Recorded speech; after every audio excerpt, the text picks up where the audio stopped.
Bien, donc nous allons commencer la suite de nos manipulations avec le TP homininé, le deuxième TP de notre séance. Donc ce TP consiste à utiliser un logiciel qui s'appelle homininé. Grâce à ce logiciel, nous allons déterminer à quelle espèce appartient le crâne, un crâne fossile que l'examinateur va mettre à votre disposition.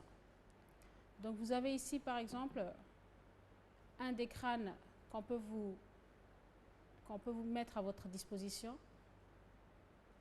Donc c'est un crâne fossile et on va chercher à quelle espèce il appartient.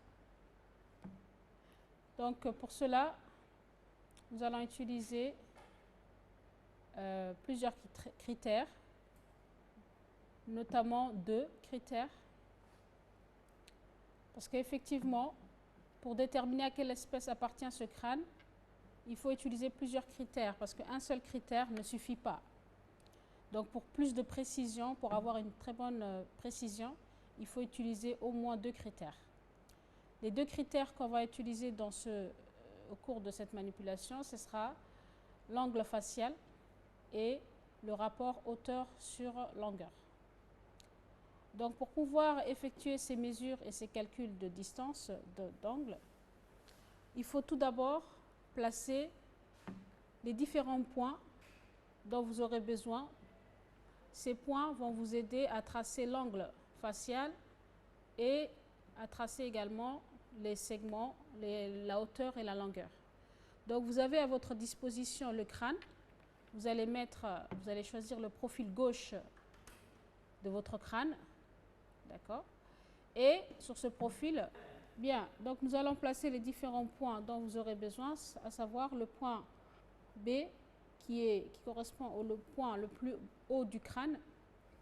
Vous allez aussi placer, grâce à vos pâtes à modeler, le point P qui correspond au point le plus haut du trou occipital, c'est-à-dire le trou de l'oreille. Vous allez également placer le point Q, donc qui est le point qui se trouve, je vais tourner un peu, à l'arrière du crâne, le point le plus en arrière du crâne. Ensuite, le point N qui correspond au point entre les 2 sutures, c'est-à-dire le front et le nez, ici.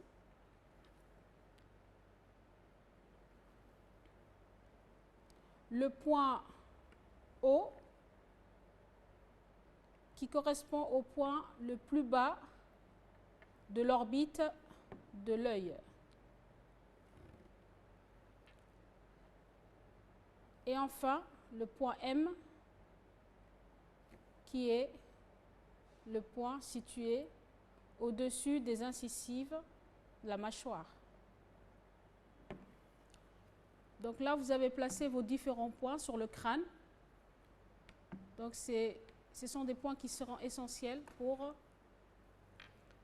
la suite de votre TP, pour déterminer les 2 critères, l'angle facial et le rapport hauteur sur longueur.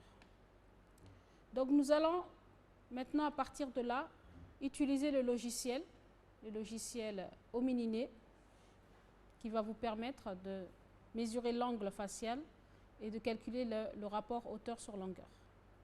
Donc vous allez trouver ce logiciel sur le bureau de votre ordinateur. Vous ouvrez le logiciel, commencez, d'accord? Puis à partir de là, vous allez ouvrir le crâne qui correspond au crâne qu'on vous a donné, qu'on vous a fourni, grâce au logiciel. Effectivement, c'est le professeur, c'est l'examinateur qui va vous préciser quel crâne il faudra ouvrir. Donc là, on va ouvrir un crâne, donc celui-ci.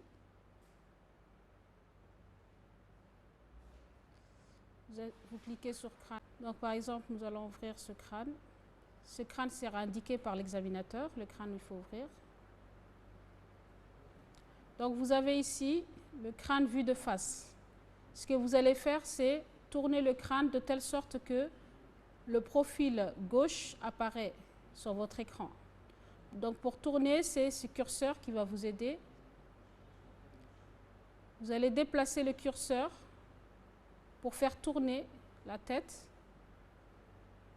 jusqu'à obtenir le profil gauche du crâne.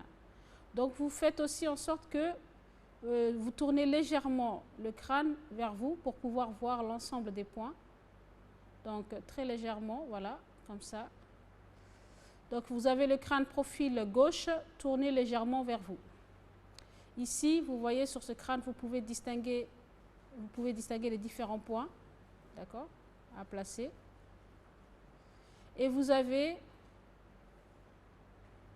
les différents calculs, c'est-à-dire le calcul de distance et le calcul d'angle qui s'affichent sur votre écran en haut à droite. Vous avez également une fiche technique qui est intégrée au logiciel que vous pouvez utiliser. Donc pour mesurer l'angle facial, donc l'angle facial est l'angle qui s'est formé suite à l'intersection de deux droites, entre deux droites. Il s'agit de la droite qui passe par le point N et M, donc la droite qui se trouve à peu près ici, comme ça. Puis la droite qui passe par le point P et O. Donc comme c'est une droite, vous pouvez prolonger de telle sorte que la droite MN et la droite PO se croisent. À l'intersection, il y aura la formation de l'angle facial. C'est l'angle facial. D'accord? Donc, vous allez sur votre logiciel, vous allez déplacer les marques qui correspondent aux droites. Donc, on va commencer avec la droite MN. Donc, vous prenez pour cela votre souris, vous cliquez sur le point à déplacer et vous déplacez jusqu'au point N. Donc N qui se trouve entre la suture du front et celle du nez. Le deuxième point pour la droite MN, donc il faudra le placer, ce deuxième point, sur le point M qui se trouve au-dessus des mâchoires, entre les deux incisives. Bien, la droite MN étant tracée, de la même façon que la première droite, vous allez tracer la deuxième droite qui est la droite qui passe par le point P et O. Donc vous déplacez ce point-là pour le mettre sur le point P, qui est donc le point le plus haut de l'orbite de l'oreille, l'orbite auditive. Vous déplacez le point suivant de cette droite sur le point O, qui est le point le plus bas de l'orbite de l'œil oculaire. Donc, ces deux droites doivent se croiser pour faire une intersection. Donc, vous pouvez prolonger cette droite, la droite OP, de telle sorte que elle croise la droite MN, mais sans dépasser le point O. D'accord? Donc là, vous prolongez simplement avec votre souris, vous continuez et on s'arrête là. Donc ici, vous êtes toujours sur le point O, mais on a prolongé la droite. On peut prolonger aussi un peu légèrement les droites MN sans dépasser le point N.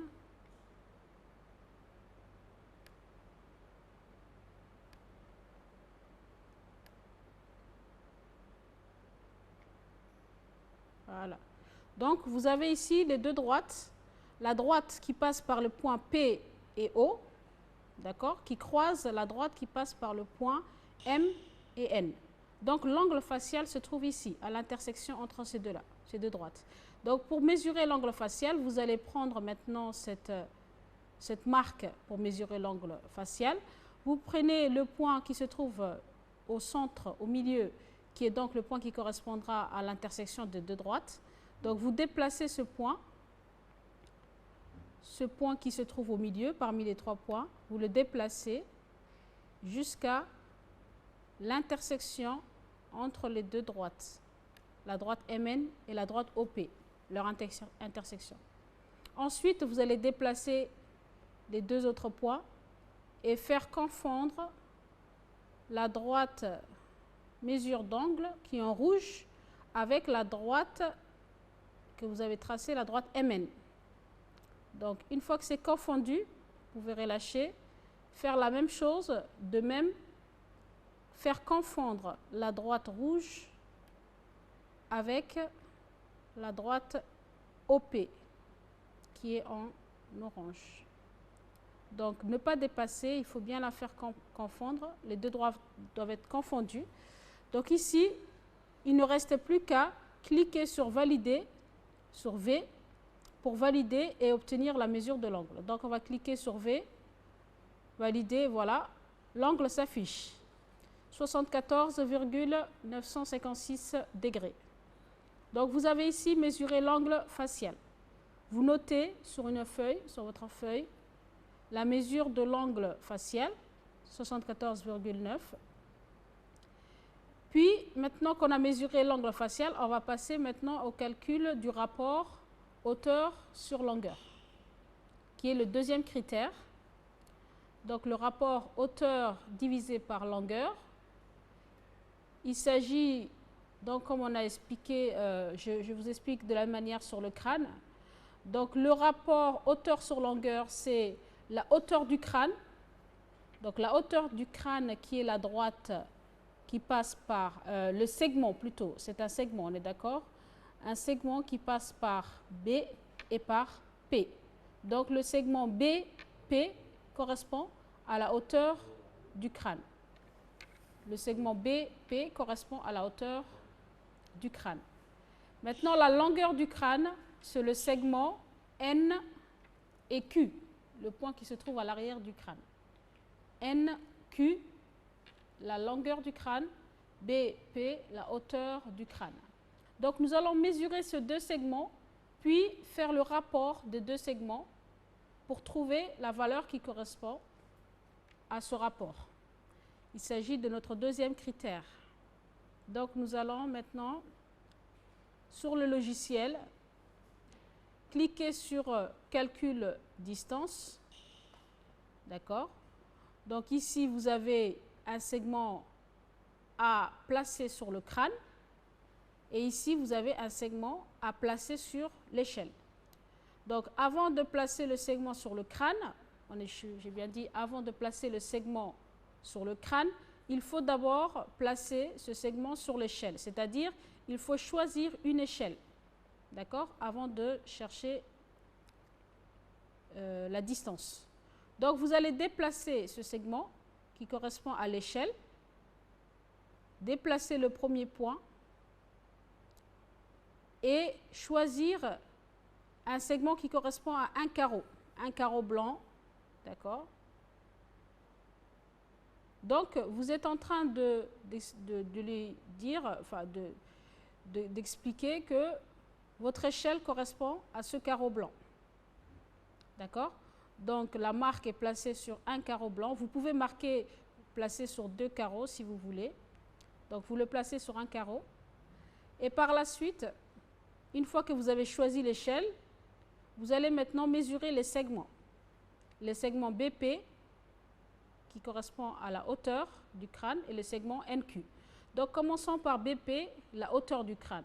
Donc, vous allez placer un point sur le point ici, sur le point B, et le deuxième point, le second point, sur la position qui correspond au point P, qui est le trou auditif, le point le plus haut du trou auditif. Donc là, nous avons le segment BP. Vous cliquez sur Valider pour obtenir la mesure. Donc ce segment, on vous dit, mesure 9,43 cm. D'accord? Donc vous avez la distance de votre premier segment, le segment BP, qui est égal à 9,43 environ. Maintenant, passons au segment NQ. Donc vous allez déplacer la marque, placer le premier point sur le point N, le second point sur le point Q. Et cliquez encore une fois sur Valider. 14,8 cm. Donc vous avez le segment NQ qui mesure 14,8 et le segment BP qui mesurait 9,5. Donc une fois que vous avez mesuré les distances, vous allez prendre une calculatrice et vous allez calculer le rapport, la hauteur divisée par la longueur. Donc pour notre cas ici, on avait une hauteur de 8,10 cm. Donc vous allez, et une longueur de 13,5 cm ou 14. Donc vous allez faire le rapport du segment BP sur le NQ, c'est qu'il va vous donner une valeur d'environ 0,66 et un angle facial de 74,47 degrés. À partir de ces deux critères, vous pouvez retourner chercher dans le tableau qu'on va vous fournir. Vous allez trouver pour différentes espèces, un tableau qui compare différentes espèces, allant de l'australopithèque aux chimpanzés, gorilles et en passant par les espèces du genre Homo. Ce tableau, il vous montre les différents angles faciaux qu'on peut avoir et de rapports qu'on peut avoir pour chaque espèce. Donc à partir des résultats que vous avez trouvés, vous allez regarder et comparer avec ce tableau et trouver quelle espèce, donc on a qui regroupe le plus les deux critères. Quelle est l'espèce qui regroupe les deux critères qu'on a calculés, qu'on a mesurés. D'accord? Donc ici, avec nos deux critères, donc une fois que vous avez calculé votre rapport, on obtient un rapport de 0,66 et l'angle facial qui a été déterminé grâce au logiciel qui est de 74,47 degrés. Vous allez consulter le tableau qu'on vous a fourni pour voir quelle espèce répond à ces deux critères. Donc, dans notre cas, dans le cas de CTP, le crâne qui nous a été fourni, le crâne qu'on a ici, le crâne fossile, correspond donc à un crâne appartenant à l'espèce Homo néandertal. D'accord?